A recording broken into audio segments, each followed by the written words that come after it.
հիմնական ամբիոնը ազատություն բոլոր խաբանտարկյալներին, հարցեր, եթե կան հիմնական զեկուցողին, խնդրում եմ ձեռքով։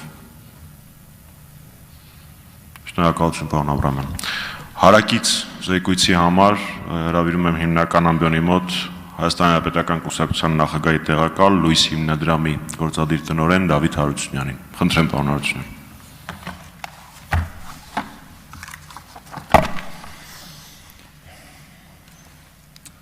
Լսումների հարգելի մասնակիցներ, հարգելի քաղաքացիներ, որ հետևում եք մեզ եթերում։ Այսօր մենք հավաքվել ենք քննարկելու մի թեմա, որի մասին հնարավոր չէ լռել։ Հատկապես, որ խորհրդարանը հենց այնտեղն է, որտեղ լռությունը նույնպես արձանագրվում է, բայց որպես համաձայնություն կամ անտարբերության նշան։ Եղել են օրեր, երբ այս դահլիճում ձայնից ավելի բարձր լսվել է հենց լռությունը, որից հետո ստեղծվել են վտանգավոր նախադեպեր։ Եկեղեցու հետ կապված թեման որպես կանոն արծարծվում է ազգային ինքնության եւ հոգեվոր կյանքի տեսանկյունից, բայց հայտարարությունը միտումնավոր անդրադառնում է այս հարցին միմիայն սահմանադրության տեսանկյունից։ Իրականում այսօր քննարկվող հայտարարությունը մեկ բանի մասին է՝ իրավական պետության սահմանների մասին։ Այդ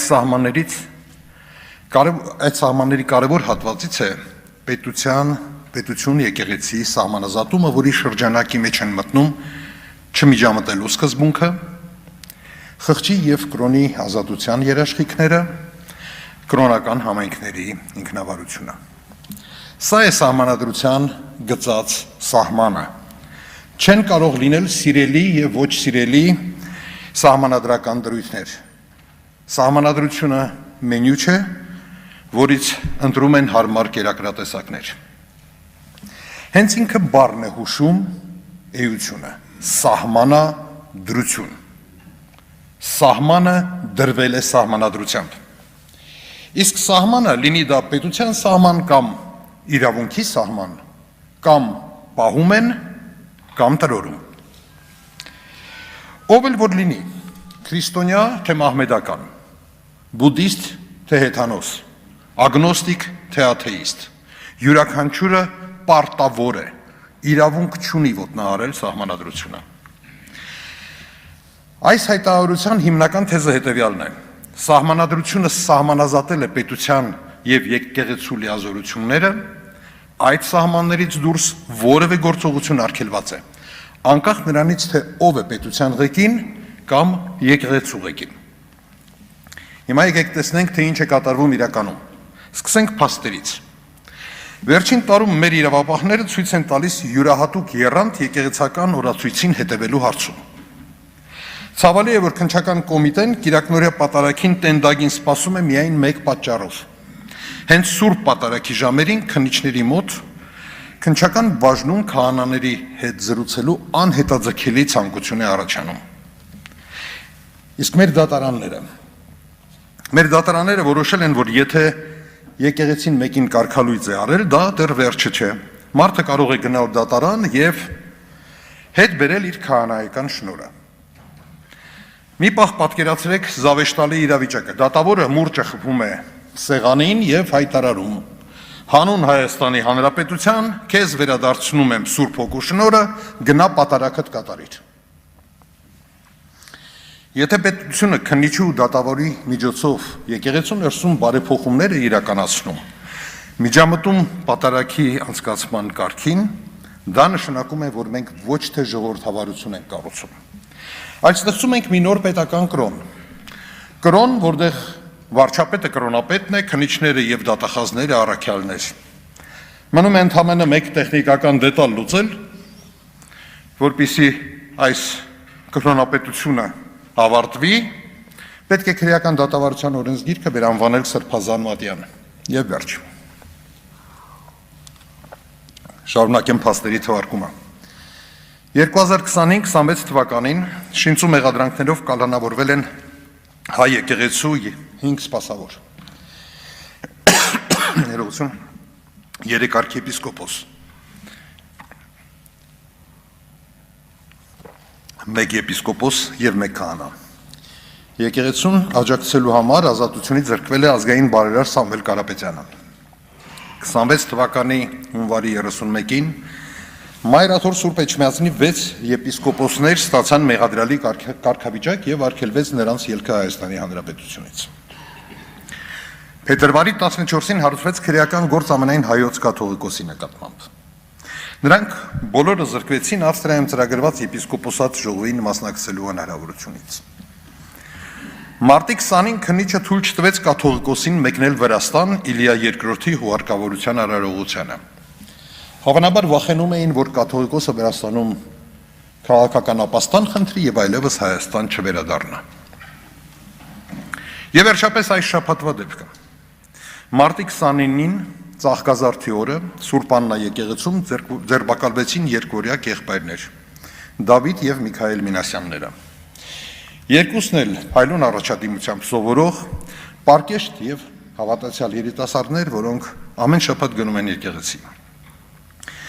Դավիթին մեղադրում են, թե փորձել է հարվածել վարչապետին, թեև տեսանյութը կարծում եմ բացի քննիչից ու դատավորներից բոլորն են տեսել։ Միքայելին էլ մեղադրում են, թե իբր օգնել է Դավիթին հարվածել վարչապետին։ Նրանց բնակարանում խուզարկություն են կատարել, փնտրում էին որևէ կապ, որևէ կուսակցության հետ չգտան։ Փոխարենը գտան աղոթագրքեր։ Արդյունքում երկամսյա կալանավորում եկեղեցում աղոթագիրքը ձեռքին բռնած մի դպրոցականի համար։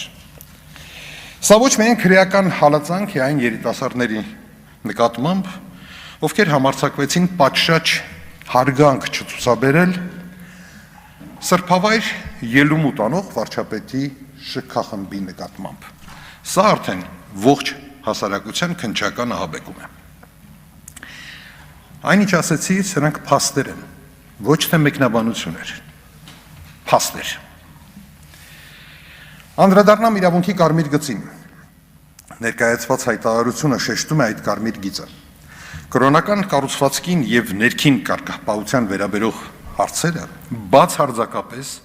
կրոնական կազմակերպության ինքնավարության տիրույթում են։ Այս սկզբունքը որևէ անձի աջակցություն չէ։ Այս սկզբունքը սահմանադրության պաշտպանություն է։ Սահմանադրական ժողովրդավարություններում պետական ոչ մի մարմին, ոչ մի դատարան չպետք է միջամտի եկեղեցու ներքին կառավարմանը։ Հակառակ պարագայում տպավորություն է, որ պետական այրերը արդեն ավելի լավ են տիրապետում տիսակարգին, քան հայրապետերը։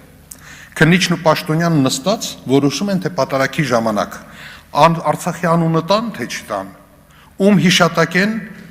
ում չհիշատակեն։ Սա կոչվում է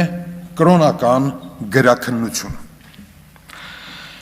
Այժմ կուզենայի կարճ անդրադառնալ այն հարցին, թե որտեղ է իրական վտանգը։ Թվում է այս արշավը պետք է թուլացներ եկեղեցու դիրքերը։ Բայց հայոց եկեղեցու արմատները շատ խորն են ու այնքան ամուր են, որ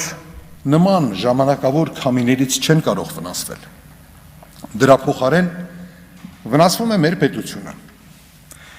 Մեր պետությունը արդեն իսկ չափազանց փխրուն եւ անկայուն է վերջին շրջանում։ Այս հակաօրինական արշավանքը թուլացնում է պետության սահմանադրական հիմքը։ Թուլացնում է ներպետական եւ ներազգային կապերը, վնասում առողջ հարաբերություններին։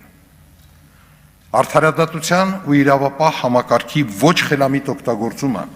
դրանց վերածումը պահիկ մահաճույքները սպասարկող խաղալիքի,